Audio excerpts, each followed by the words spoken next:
Assalamualaikum warahmatullahi wabarakatuh. Bismillahirrahmanirrahim. Alhamdulillahirabbil alamin. Asyhadu an la ilaha illallah wahdahu la syarikalah.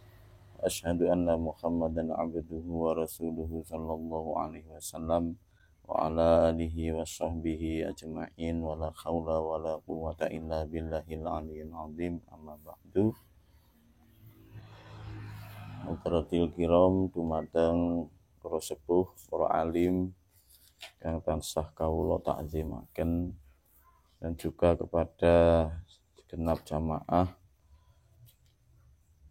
yang selalu dirahmati oleh Allah.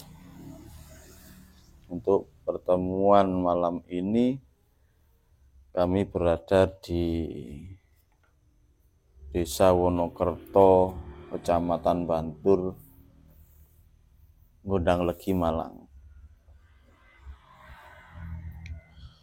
Sebelum kami meneruskan kajian di bulan kemarin, barangkali ada dari para jamaah yang sudah mulai belajar mempraktekkan zikir Sirul Asror. Barangkali ada yang mengalami kendala atau sesuatu yang kurang jelas, kurang paham, bisa ditanyakan terlebih dahulu. Jadi dari materi yang bulan kemarin yang sudah jenengan terapaken niku hasile ya nopo wonten kendala napa mboten. Maksudnya hasil dari kajian yang kemarin itu setelah jenengan praktekkan itu hasilnya bagaimana? Monggo, sing bulan kemarin sudah mengikuti kajian tauhid,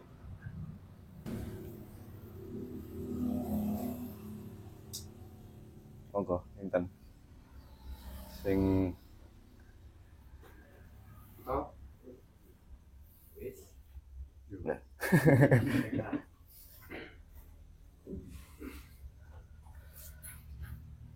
nonton, monggo.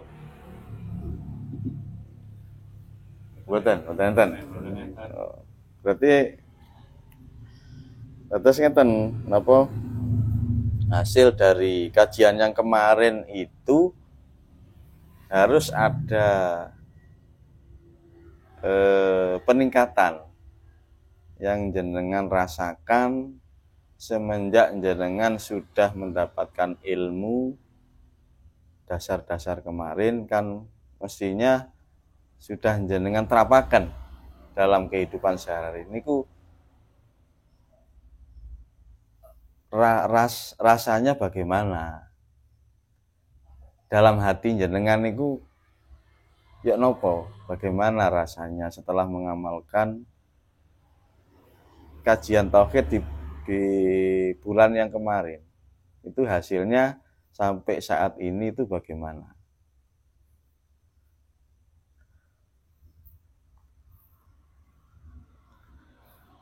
Apa jenengan niku tambah bingung apa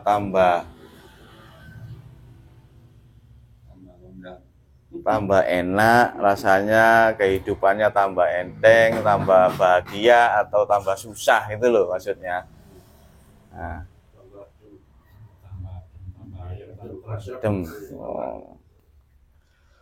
kalau ndak ada apa cara Jawane ndak oleh, kula wangsul wawon. Ndak oleh.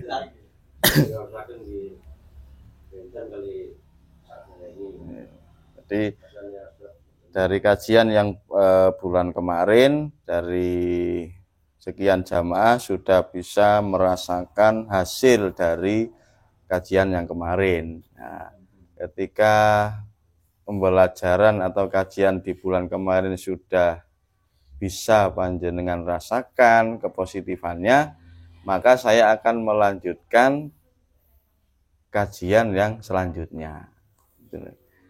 Untuk kajian malam ini saya akan menjelaskan sifat 20 bagi Allah yang di semua umat Islam kayaknya, khususnya baik itu ngaji di musola ataupun di pesantren, sudah tidak asing lagi dengan kitab Aqidatul Awam, kan itu yang membahas sifat 20. Dan kajian-kajian yang sudah jenengan peroleh dari musola tentang Aqidatul Awam ataupun dari pesantren, makin jenengan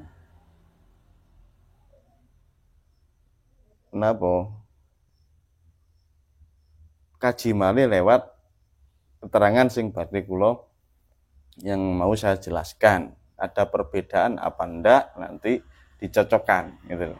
Cocokkan. Jadi untuk sifat wajib Allah yang 20, yang pertama wujud, kedua qidam, baqa, mukhalafatul lil khawadisi, qiyamuhu bi nafsihi, wahdaniyah, qudrat, iradat, ilmu, hayat, sama, basor, kalam, kaunuhu qadiron, au qadirun, muridun, alimun, hayyun, samiun, basirun, mutakalim. Dan ini sifat 20 ini dibagi menjadi 4. Jadi ada sifat wajib Allah, terus yang kedua sifat salbiyah, kemudian sifat maknawiyah, dan sifat ma'ani dan sifat maknawiyah. Dan ini penjelasannya nanti bagaimana kita bahas bersama. Yang pertama sifat wajib Allah yaitu wujud. Allah itu wujud. Wujud itu ada dan nyata, bisa disaksikan. Nah, sementara secara umum orang Islam memahami itu Allah itu gaib. Gitu loh.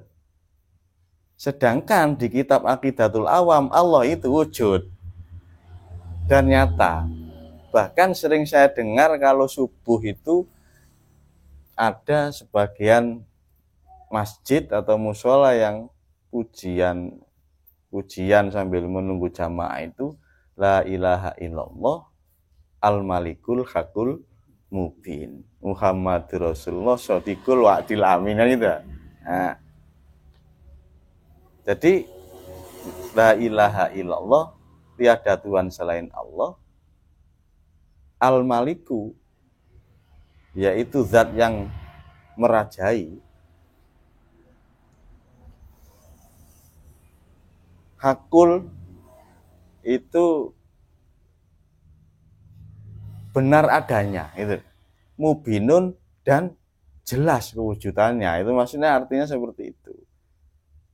Tapi dari sekian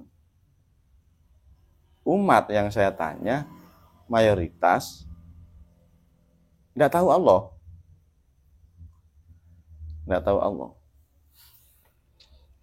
Kalau di pembahasan sering kita dengar di pengajian-pengajian, kajian-kajian, tidak pernah menjelaskan Allah itu siapa dan kewujudannya itu seperti apa. Itu tidak pernah dijelaskan. Nah, sedangkan di sebagian keterangan itu Allah itu wujud, nyata. Kalau Allah itu wujud nyata, berarti Allah itu ada dan bisa dilihat. Dilihat dengan apa? Dilihat dengan rasa, mata hati. Dan juga bisa dilihat dengan mata zahir. Nah, berarti siapakah Allah itu? Allah itu Tuhan. Nah, itu. Nah, Yang memiliki nama Allah itu siapa? Allah ini kan masih nama. Nah, dalilnya mana? Bismillahirrahmanirrahim. Dengan menyebut nama Allah. Nah, berarti kan Allah itu nama. Nah, terus yang memiliki nama Allah itu siapa? Contoh gini, spidol. Nah, wujudnya mana? Ini. Gitu. Kalau wujudnya tidak ada, berarti kan cuma sebutan aja. Belum bersaksi, belum menyatakan. Terus ketika kita belum menyatakan wujudnya spidol, bisa enggak kita membayangkan wujudnya spidol itu bagaimana? Bisa enggak? Enggak bisa. Tapi ketika sampean sudah melihat ini spidol, terus sampean merem, ada enggak spidol ini masih yang dirasa? Nah, ketika kita itu sudah bertemu dengan Allah, tahu wujudnya Allah yang mana, sudah dipastikan kita bisa mengingatnya.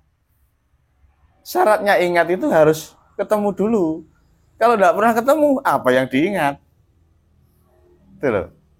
Nah, jadi bukan pelajaran-pelajaran yang dulu dengan belajar di musola, di pondok, bukan salah, enggak. Enggak salah, sudah benar, tapi belum sempurna. Dan mudah-mudahan dengan apa yang kami jelaskan ini bisa menjadikan kesempurnaan Islam jenengan. Terus bukan hanya sebatas Islam, tapi harus iman dan juga harus ihsan. Islam, makanya Rasulullah bersabda, Islam iman itu tidak sempurna tanpa adanya ihsan. Apa ihsan itu? Tahu Allah, makrifat kepada Allah. Kalau di tahapan itu, tahapan ilmu itu syariat, toreko, hakikat, makrifat. Contoh seperti ini.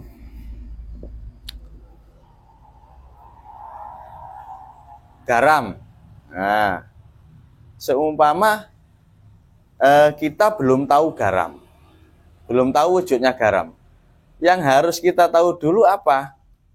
Ya namanya dulu, tulisannya dulu. Garam. Nah, setelah tahu tulisannya garam, secara otomatis kita dituntut untuk tahu wujudnya garam. Lalu kalau sampean itu hanya tahu tulisannya garam saja, buat apa? Nah, ketika kita sudah tahu nama garam, tulisan garam itu seperti apa, kita dituntut untuk menyatakan wujudnya. Mana sih wujudnya garam? Nah, ketika sudah tahu wujud, oh ini yang namanya garam loh, kan seperti itu. Nah, setelah jenengan tahu wujudnya, jenengan dituntut tahu rasanya. Jadi kita tahu nama ini namanya syariat, terus kita dituntut tahu wujudnya ini toreko. Loh, di toreko tidak cukup, belum tahu rasanya garam itu seperti apa. Maka kita dituntut dari toreko naik ke hakikat. Dan akhirnya nanti makrifat, gitu loh. Nah, ketika kita sudah tahu wujudnya, kita dituntut untuk merasakan. Nah, kemudian ambillah garam, kita masukkan ke dalam mulut. Maka muncullah rasa. Oh ini toh yang namanya asin.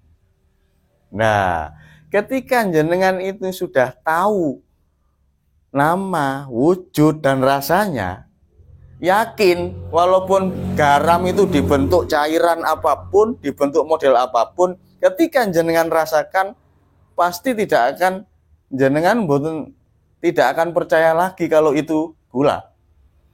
Meskipun bentuknya seperti ini. Setelah jenengan cicipi, ini garam. Kenapa jenengan itu kok yakin itu garam?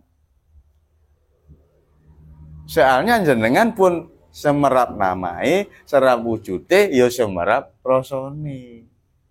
Diapusi, diselempitno, diselendek godo. Wah, tiga uyai. Pasti tahu. walaupun tidak melihat wujud garam. Dengan apa kok tahu? Dengan rasa. Sangat dipahami? Nah, begitulah Allah nama. Belum cukup kita hanya tahu nama Allah.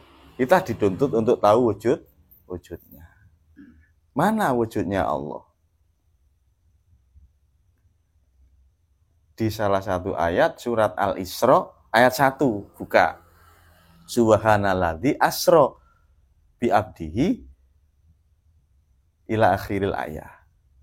Dialah hidup, subhanalladzi, dialah hidup yang memperjalankan hambanya. Sing nglakokno makhluk kabeh niki sinten? Nyawa, urip, hidup ini. Kalau roh ini masih nama. Nah, kalau kita tarik lagi roh ini dari mana? Ya dari hidup itu sendiri, dari Allah, yaitu Allah. Ada yang masih menamai roh itu sebagai makhluk di syariat. Tapi roh ini munculnya dari mana? Dan akhirnya tahu. Karena apa? Karena sifat wajib Allah adalah sifat wujud. Nah, sesuatu pergerakan, suatu rasa, suatu pendengaran, suatu penglihatan, ini tidak mungkin dikeluarkan dari sesuatu yang tidak wujud. Jenengan mboten ngemut gula, mboten ngemut uyah, saged ngrasakno asin ndak? Mboten saged. Makanya rasa asin ini muncul dari wujud.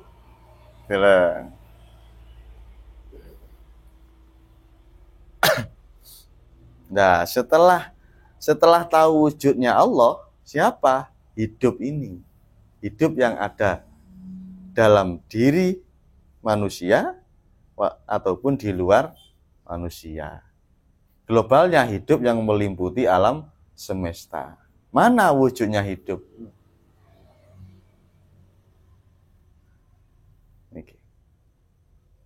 Niki mlebu metu. Lek niki mlebu metu mboten mlebu malih ya napa? Nah, jadi namai Allah wujude niki, urip niki. Lah niku lek beten nenten urip mboten mlaku motor niku. Sinten sing nyopir niku? Sinten sing nyopir niku? Nen? Urip nggih. Lah. Sinten urip niku? Gusti Allah.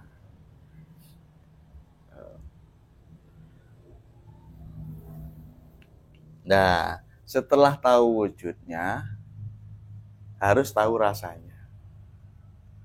Wujudnya Allah ini, kosong ini. Makanya, laisa kamitslihi syai'un. Allah tidak menyerupai, tidak bisa digambarkan dengan sesuatu apapun. Bisa sampean gambar ruang kosong ini? Tidak bisa. Tapi ada ruang kosong ini. Nah, hidup inilah yang dinamakan Allah. Kemudian setelah tahu hidup ini Allah, nyatakan dengan rasa. Lewat masuk keluarnya nafas, disadari. Lewat detak jantung juga bisa, lewat pendengaran juga bisa, lewat penglihatan juga bisa. Nah, tanda apa kok bisa berjalan? Tanda adanya. Nah. Jadi rasanya mulai paham, mulai sadar, gitu. Sehingga ada pergerakan apapun di dunia ini, rasane jenengan ini mboten badhe nyekseni lek niku duduk urip. Lek iku duduk pangeran. Masalahnya apa? Tuhan itu satu, esa. Makanya hanya dialah yang mempunyai hidup, punya kehidupan. Nah, sesuatu yang hidup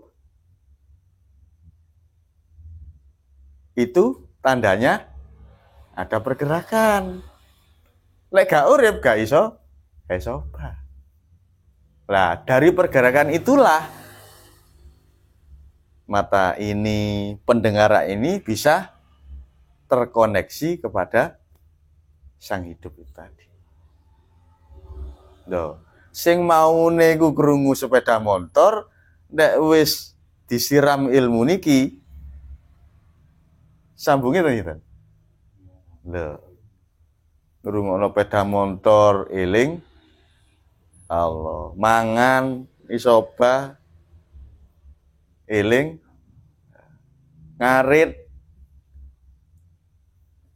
malih eling.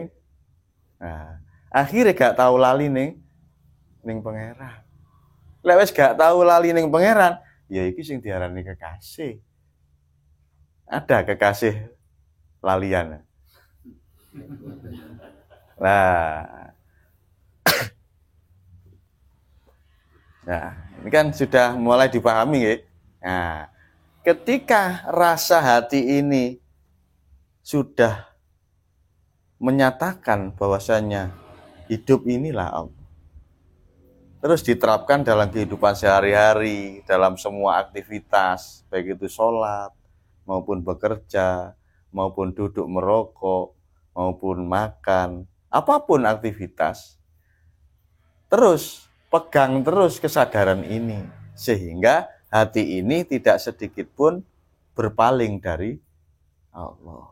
Inilah yang dimaksud wa ma khalaqtul jinna wal insa illa liya'budun. Aku tidak menciptakan jin dan manusia kecuali untuk menghadapkan, menyadari bahwasanya semua adalah aku yang menghendaki. Nah. Makanya rasa Kanjeng Nabi ku Islam, iman tanpa ihsan ini tidak sempurna. Ihsan itu apa Rasulullah? Kamu kalau sholat seolah-olah kamu kalau sholat harus tahu Allah, harus sadar Allah. Kalau kamu tidak bisa melihat Allah, kamu harus merasa diawasi oleh Allah.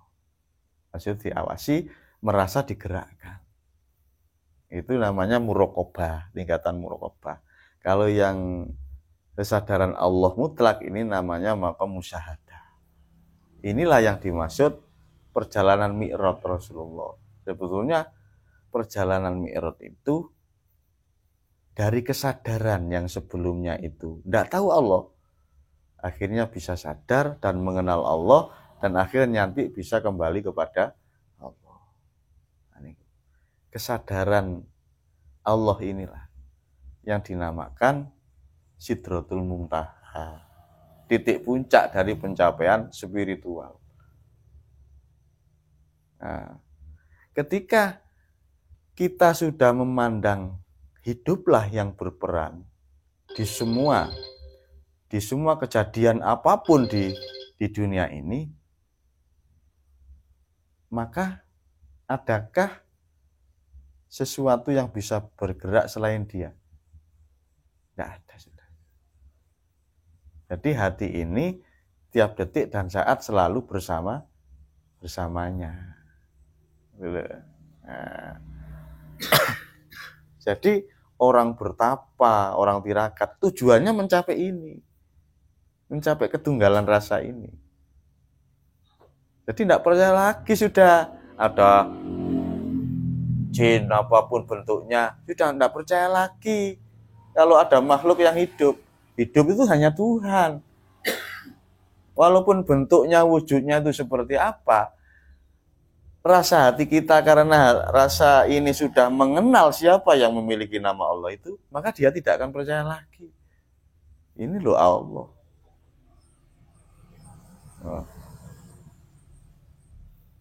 dalam apapun, nyambut gawe, dikai sehat, diberikan sakit, diberikan sehat, tidak akan protes lagi sudah. Karena sudah sadar semuanya milik Allah. Dan coba ini rambut nih, siapa yang gawe, yang membuat? Mana yang buatan sampean? Tidak ada. Berarti semuanya milik siapa? Milik Allah. Itu yang sering jenengan baca 5 kali, inna sholati wa nusuki wa mahyaya wa mamati lillahi rabbil alamin. Sesungguhnya hidupku, matiku, semuanya yang ada di dunia ini adalah kepunyaan Allah. Sana wis diomong bendino. Cuma karena belum ada yang membuka kuncinya atau pemahamannya, akhirnya tidak paham. Kalau jenengan itu tidak paham terus seperti itu, sampai tuwek, akhirnya tuwek. Terus bagaimana nanti kembalinya sama Allah? Mana bisa husnul khotimah? Mana bisa fitrah? Nah, itu sifat wujud Allah.